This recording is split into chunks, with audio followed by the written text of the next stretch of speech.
Why were you able to come around to saying, I want you guys in that room for 60 to 90 minutes going over this exact agenda with no direct ROI on it? Why were you so confident in saying that's a must? Because I had people telling me that it wasn't, is like just believing in them, like, hey, I'm going to be a student of success. This person's successful. This is what he does. So I'm going to do it. And then when we actually were doing it and we were tracking, things just exploded. Welcome to the Premium Mindset, the weekly podcast where homegrown entrepreneurs and business owners, Evan Richie and Cameron Bawden, share the good, the bad, and the ugly of modern entrepreneurship and reveal what really happens behind the scenes of their personal and professional lives.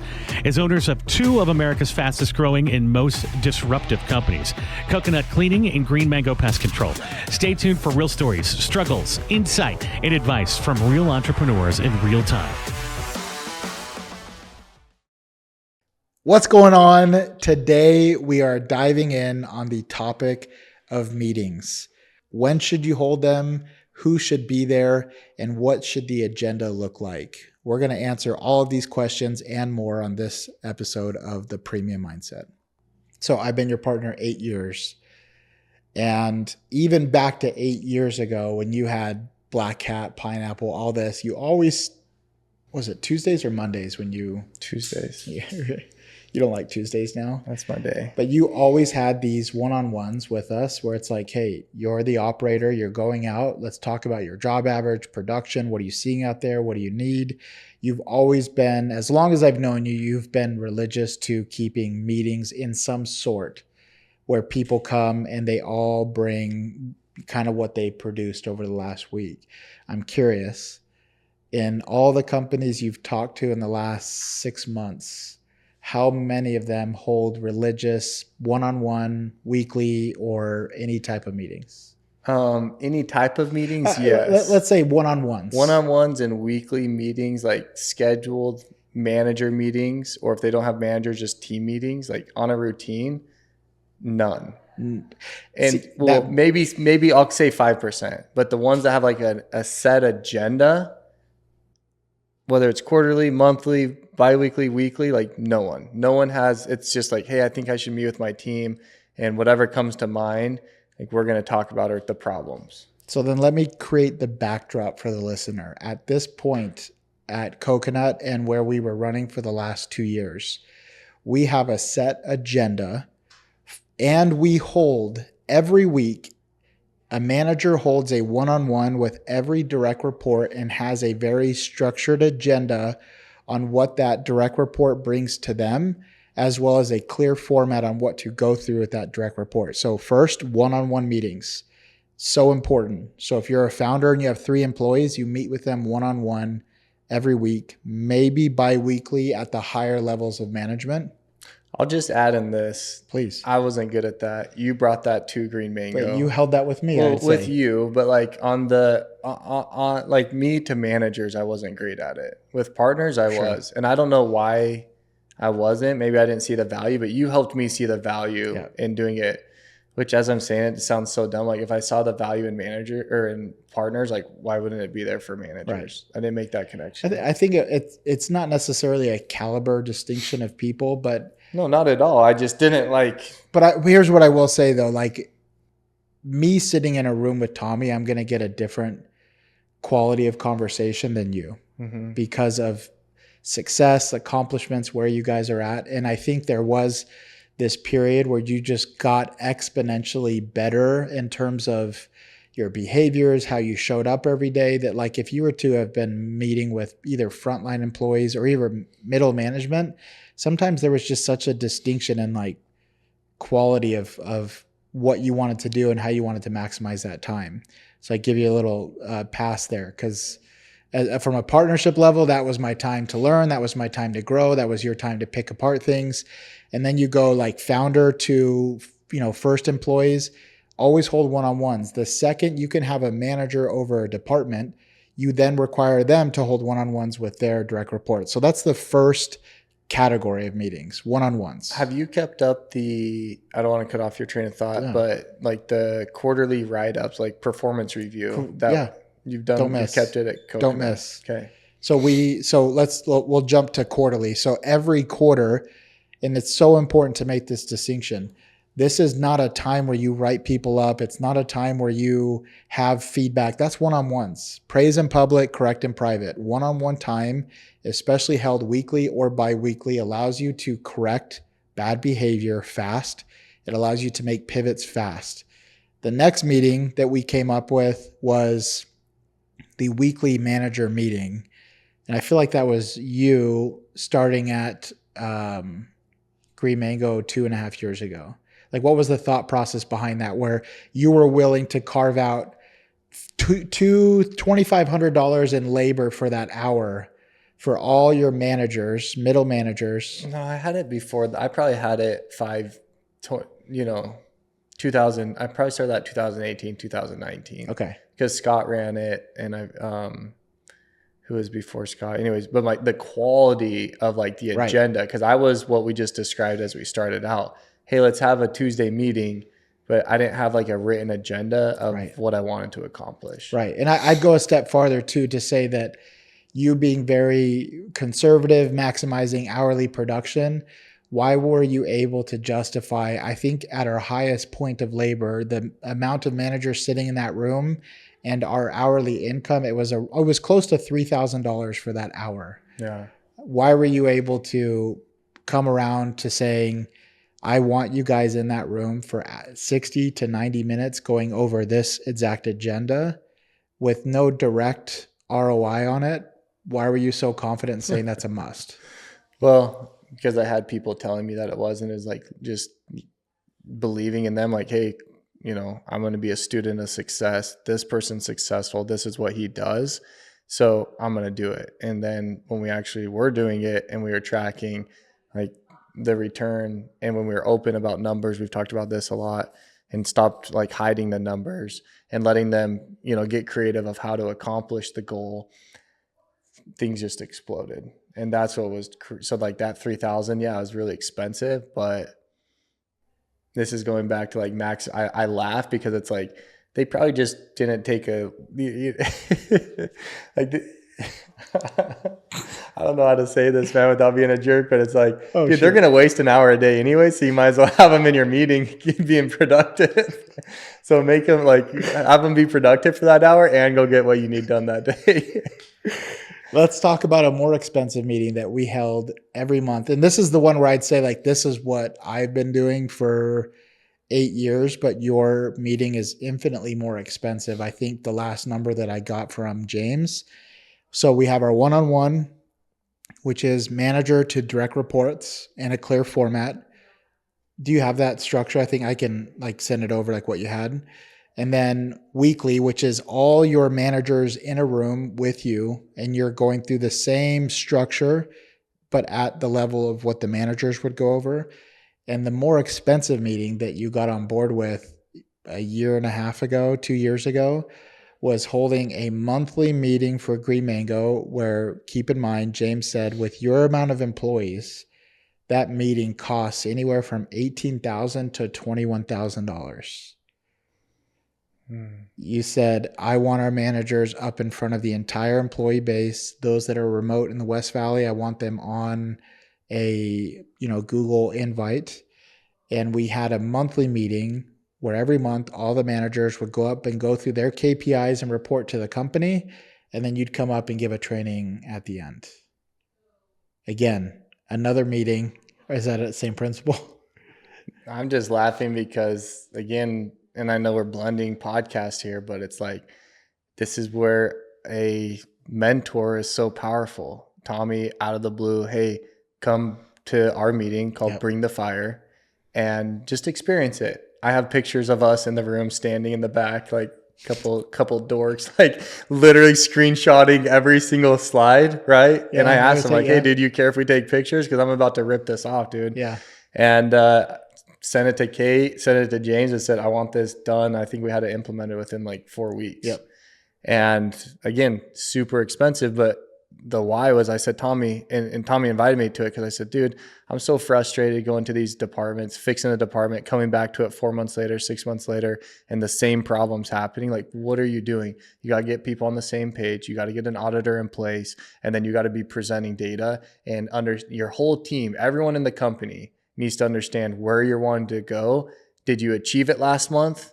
Yes or no? Like, don't fluff in. That's the only thing that I hated about, not hated, but like Green Mango meetings. Like, you need to have the good, but also you need to talk about the bad. Like, we fell short on revenue. Our upsells were down. Our reviews were down, or whatever it might be. I feel like we kind of cushioned that a little bit more than I'd like.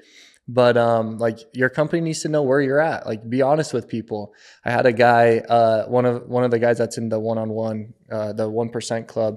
He's like, dude, it's pool season. I've had a lot of guys quit. Like, I'm struggling right now. And I said, the greatest thing you could do is get your team of 4 that you do have, sit them in the room and be vulnerable to them and just say, look, guys, I care about you a lot. I care about this company. I care about my customers. Like, we're in a bad place right now. If we don't like fix things. Right. And I need your guys' help. Like, can you help me? I need to hire people. I need you to take 3 more stops each. I need, can you guys come to, and I said, that group of people will either rally behind you, and like, that'll be your greatest people. That's your Coles, that's your Andrews, that's your, whoever at Coconut, like, those are your people.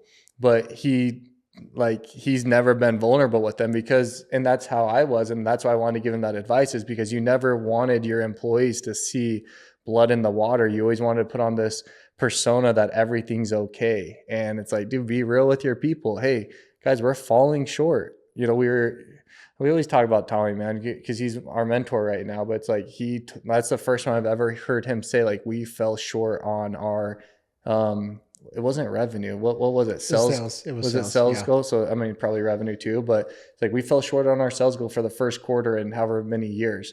He's like, I'm lighting people up. He was telling us some things that he's going to do. It's like, dang, dude, he takes this serious. And I guarantee everyone in the company knows that they fell short. Right. And go ahead. No, I was going to say, so if I you don't have this kind of coaching package, but if I said, hey, Cameron, I want to pay you X for 3 days of coaching, on what day are you bringing up meetings? Well, I first start with self. That's like the biggest thing, in my opinion. And then the second one is like a structured meeting process. Okay. So it's that important, right? And I can attest to now, having had Coconut and running Green Mango, that regardless of any success or consistent success, it only got there. And I remember how we got there because we were not in a position of consistent success. So there is never a time where it gets so good where I tell my direct reports, we don't have to meet, bro. We're good. Even if it's 5 minutes and it's condensed. Discipline, yeah. Even if it's condensed. And I will say this. Well, John would, argue that you didn't meet with him. Dude. I'm just kidding. Dude. I will say this. If you're out there thinking that I just love this and Cameron kind of touts me for the culture king and being the best thing at culture. Hey, wait, Jeff, the other day you're like, hey, I'm really good at culture. Yeah, I had to own that for a second, okay? A lot more diverse than that, but but one of your greatest qualities is culture, man. No, I appreciate it. Thank you for saying that. It's not a bad thing. Right. It's a great thing. Right. Everyone should call you to come build their culture. Culture king. We'll do it for $99 a month. But 5 hours a month. Here's what I'd say though, is there are so many days where I would rather just go home and be on my computer set, looking at numbers, calling you, brainstorming, rather than like, I see my day and I see 7 one-on-one meetings. It's a long day, man. It's draining, because here's what the one-on-ones look like if you're doing it right, according to me, is that it's the check-in of like, how are you? It's the, okay, oh, how's your kid? How's that? How was that? With Joe today, I'm checking in on, you said you went golfing Saturday. How'd you golf? And then it's the, okay, cool, man. So how's the reports going? They mirror it up on the TV. They go through their KPIs. I'm really struggling here. I lost 2 technicians. Are you letting them self-report on those numbers each week? No. Here's the thing. No and yes. No, in that we have an auditor who gets me the report prior to them making the report. So you have an auditor do it, but you have them report too? Correct. because they're accountable for it, right? But the auditing is for trust but verify. So, and here's what's Sometimes needed. I feel like you tell me what I want to hear. You know this. We have, yeah. Just want to make sure, man. Yeah. We have this auditor. I'm like, did Kate change the hours? Or like, she's working on that. Oh my God. Wait, what? The hours of operations that were open? Because that was one of Tommy's recommendations, right? They submitted to Google. Like you have to submit. I know. Oh, okay. Oh, you're just using that as an example. No, there are some. No, I feel like I own up to where I'm like, oh no, I haven't looked into that. But you say yes every time, so you're either that good, which I love, that good, or you're that big of a liar. That good. I love it. But here's what I'd say. I'm gonna trust but verify. Keep going. I'm just please. As far as the meetings go, like even if you don't feel like what Cameron said at the beginning, either I'm at this certain level, I don't want to, or you're not naturally inclined to, do it. And here's what I'd say about the structure too. Is that something they can reach out to you for? Yeah, I mean. Okay, so like if you want the exact structures, like we'll send them to you, but just stay consistent to them and don't ever lax on the reporting of the KPIs. That is. Do you block them all in one day, or have you found like? Well, at my worst point, I had 22 direct reports, and that was not healthy. And that was like 3.5 days. Right now, I'm at 2 days a week where it's direct reports, Fridays creativity, like empty, no meetings. It allows me to act on what I had gone through. But I will encourage, like if they have 4 or 5 people, like bust it out in one day of the week. Don't, correct. Like, I stack them right next to each other. That way, you know, I get all the information right there and I have the rest of the week to act on it and to help. But here's what I'd say today too. As far as the meetings go, one-on-one weekly manager meeting, one factor that we always missed out on was the importance of counterpart meetings, like your president of sales meeting with your CMO. We got good at that about a year and a half ago. And I think that is I would say that's the driving force of so many problems and solutions being mostly solved before it gets to my plate, was making our counterparts. So counterparts are like equal positions, but different departments. Make your counterparts meet with each other weekly to go over cross-department topics. And you'll find that your next round of one-on-ones, they're like, yeah, this came up, but I met with James and we went over this. And you want a weekly cadence of that? Or just like encouraged to do it? No, So you have your weekly meeting, you have your one-on-one, and then they're meeting outside of the weekly meeting as a group. Correct. As the counterparts, they're meeting every week as a group. And I would say that is probably what has alleviated me as an entrepreneur to get more done, because if you give them the framework for the meeting and how to problem solve, see, that's the fun part, is that I didn't give any structure for like who's going to run it, but I gave them the format for what they go over, and it's clear like who runs the meeting at this point. Yeah, Joe runs the meeting, and then as far as the counterparts, it's Mark over at Coconut. Like Mark's that guy that just like he comes in, hey, good, how's everyone doing today? And I'm like, dude, sits at the head. He's yeah, like, sits at the head, feet on the table. So, and again, not the sexiest topic, but one that I promise you will compound in more ways, not only giving you more time, but the quality of the problems that are brought to you will be more solved because of your efforts in having not only consistent meetings, but the more they see you actually dive into problems and show them how to problem solve, they're going to be bringing things to you. And if you have a culture where people are allowed to fail, they're going to say, hey, I did this. Was this right? If it's the right environment, you could say, hey, that's not what I would have done. I would have done it this way. Or you would say, yeah, that's what I would have done. That's great. But either way, you're winning, because they're now going to go into their next problem with that vision and framework, and they're going to be solving problems for you. And then they bring the problems to you, and they're like, hey, I failed here. I got a little pissed off at this counterpart, and we had to end the meeting. That's happened. That's actually happened plenty of times. It's happened more times. Yeah, it's actually funny. The culprit, What would you say about someone that doesn't have, if they got 5 employees in their company? Obviously the one-on-ones, would you have weekly meetings as like a manager meeting? Yeah, with those five? wouldn't. Yeah, I probably wouldn't hold it during the day like we do. I would probably stack it. So the one-on-ones, and then I would hold a weekly meeting with the team to go over like the numbers and the KPIs.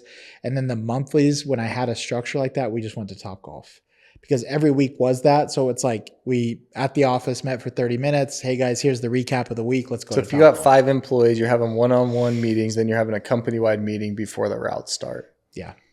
But your company-wide meeting, 1 time per week. I would hold that 1 time per week. Wait.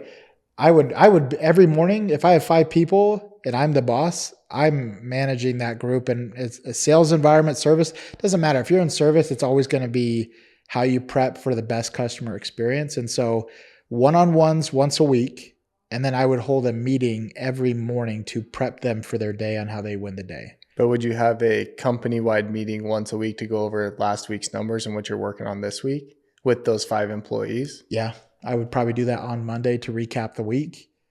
Yeah, we do that. Yeah, I could say. I could say we do that because we do that at the level of no one manages more than 7. I just know a lot of people have talked about that. Hey, I only have 5, 6 employees. I'm not quite at that one manager for over 7 people.